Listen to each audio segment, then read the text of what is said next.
Guys welcome back to my channel. તો બસ જીમમાંથી આવી ગયા છીએ અને અત્યારે જો રૂટીન અહીંયા અમે આજે રોટલી નહોતી, કાલે રાતે પરોઠા બનાવ્યા હતા તો પરોઠા શેકી નાખ્યા છે.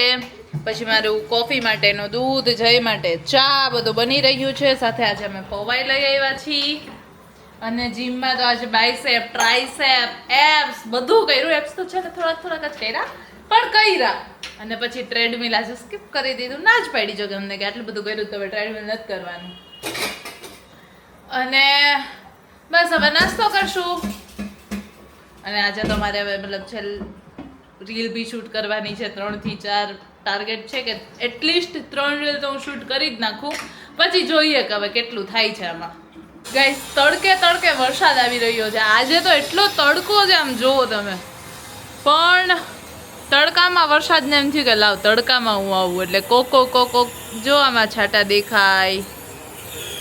અને આજે સવારથી તો મતલબ કે એવો પ્રોપર તડકો નીકળી ગયો હતો ને કે એમ લાગે જ નહીં કે વરસાદ આવશે, પણ આવી રહ્યા છે છાંટા અત્યારે તડકામાં. લિટરલી ઇટ લાઈક કે ભાઈ જો તડકો છે, તમે જુઓ આમ પ્રોપર અને વરસાદ આવે સારું કહેવાય. વાદળો એમ તો છે ખરા હો જો,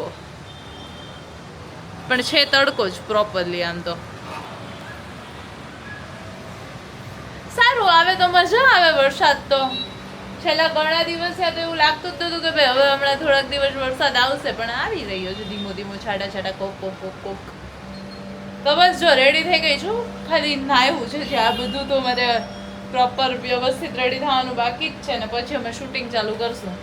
રીલનું શૂટિંગ પૂરું થઈ ગયું છે. આમ તમારી રીલનો ટાર્ગેટ 3 રીલ શૂટ કરવાનો હતો, પણ 2 જ રીલ થઈ, 2 બહારની હતી એટલે ચાલે. બધું બહાર શૂટ કરવાનું હોય ને તો બધું થોડું ઘણું જોવું પડે કે કયો. એક તો ટાઈમ મેઇન તો કે ભાઈ જાજુ પબ્લિક નથી હોતું ને, કેમ કે એવું હતું કે એક કરિયાણાની દુકાને કરવાનું હતું, એક શાકભાજીવાળા પાસે કરવાનું હતું. તો 2 જગ્યાએ મતલબ કે સાંજના ટાઈમે મતલબ થોડુંક એવું થઈ જાય કે 4 કે 5 વાગી ગયા તો પછી ત્યાં લોકો આવવા માંડે અને ખોટા આપણે પછી રીલ શૂટ કરતા હોય ને એને ડિસ્ટર્બ કરીએ. એટલે ટાઈમ હતો ત્યાં સુધીમાં પતાવી, એટલે 2 રીલ પતાવી. ઘરના કન્સેપ્ટ તો હજી મેં વિચાર્યા જ નહોતા, એટલે બાકી તો ઘરે આવીને કંઈક થઈ જાત.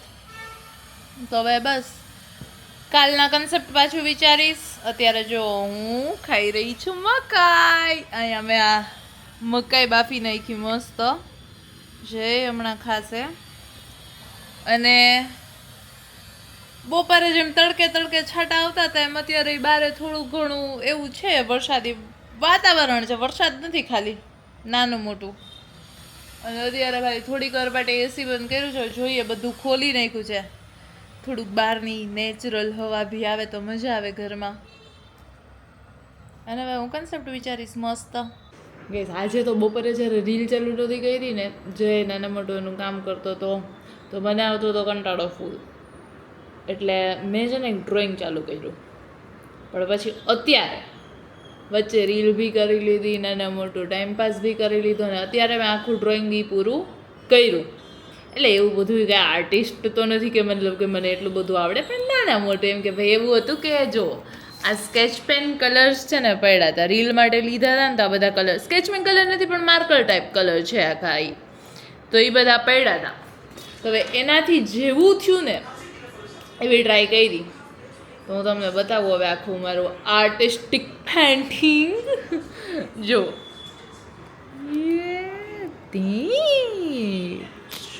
ये देखो ये मेरा पूरा पेंटिंग है.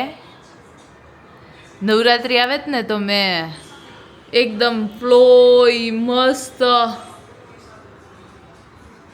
બનાવ્યું છે.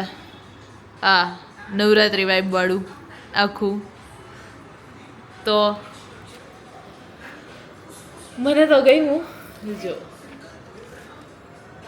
બતાવું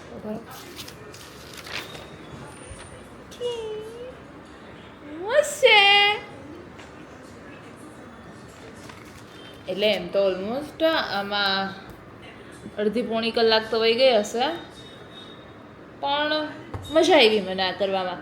પહેલાં છે ને જ્યારે સ્કૂલમાં હોય કે કોલેજમાં હોય ને ત્યારે આપણે ઘણા બધા ડ્રોઈંગ એન્ડ ઓલ કરતા હોઈએ અલગ અલગ, પણ પછી તો ઓબ્વિયસલી જોબ કરતા હોય કંઈક કામ કરતા હોય તો એમાં આવી બધી વસ્તુઓ રહી જતી હોય, પણ આજે મેં કીધું કે ના, કલર્સ બી છે, થોડોક ટાઈમ બી છે, તો ડ્રોઈંગ કરું. મજા એવી કરીને. તો આજે તો જમવામાં આમ જુઓ શું છે, ઢાણ ઠાળણ એવું બધું ખાઈ નથી. ફ્લાવર બટાટાનું શાક, પછી મલ્ટીગ્રેન રોટી છે આમાં, પછી અહીંયા કાકડી, કેરી, પાપડ અને છાછ. તો હવે જમી લઈએ, મસ્ત પેટ પૂજા કરી લઈએ. આજે તો મને ઓલરેડી થોડીક વધારે ભૂખ લાગી હતી, તો હવે ખાવ કેટલું નથી ખબર, પણ ભૂખ લાગી હતી. ઓલરેડી મેં એક આખી મકાઈ ખાઈ લીધી ને પછી મને પાછી ભૂખ લાગી હતી, તો હું ચોળાફળી ખાતી હતી. એટલે હવે જોઈએ પાછું. અત્યારે વચ્ચે ચોળાફળી ખાઈ લીધી ને તો થોડીક ભૂખ ઓલી થઈ ગઈ. ખબર નહીં ભૂખમાં શું બોલું છું. બરફ આવી ગયો છે. એ છાશ આમાં હોય ને તો બરફ વાળી છાશ પીવાની થોડીક વધારે મજા આવે. જુઓ બરફ લઈ લીધો છે. હવે જય આવે એની રાહ જોઉં છું, પછી જમવાનું ચાલુ કરીએ. અને ટીવીમાં બી અત્યારે તો બંધ છે, પણ ચાલુ કરશું, કંઈક જોશું. આપણે તો ઓલમોસ્ટ મને તો તારક મહેતા જોવું હોય, આ કંઈક અલગ અલગ જોતો હોય. હવે મને તારક મહેતા ચાલુ થઈ જાય તો મજા આવી જાય થોડીક વાર. જમતા તો એ જ ફિક્સ હોય ને, આપણે તો નાનપણથી જોયું હોય જમતા શું તો કે તારક મહેતા. તો યસ ગાઈઝ, આમ જુઓ ઓલમોસ્ટ 12 થવા આવ્યા છે અને હવે નીંદર આવે છે થોડીક. તો બસ હવે આ વ્લોગને હું એન્ડ કરું છું. જો વ્લોગ ગમ્યો હોય તો લાઈક કરી દેજો, શેર કરી દેજો અને સબસ્ક્રાઈબ કરી દેજો. Bye bye guys.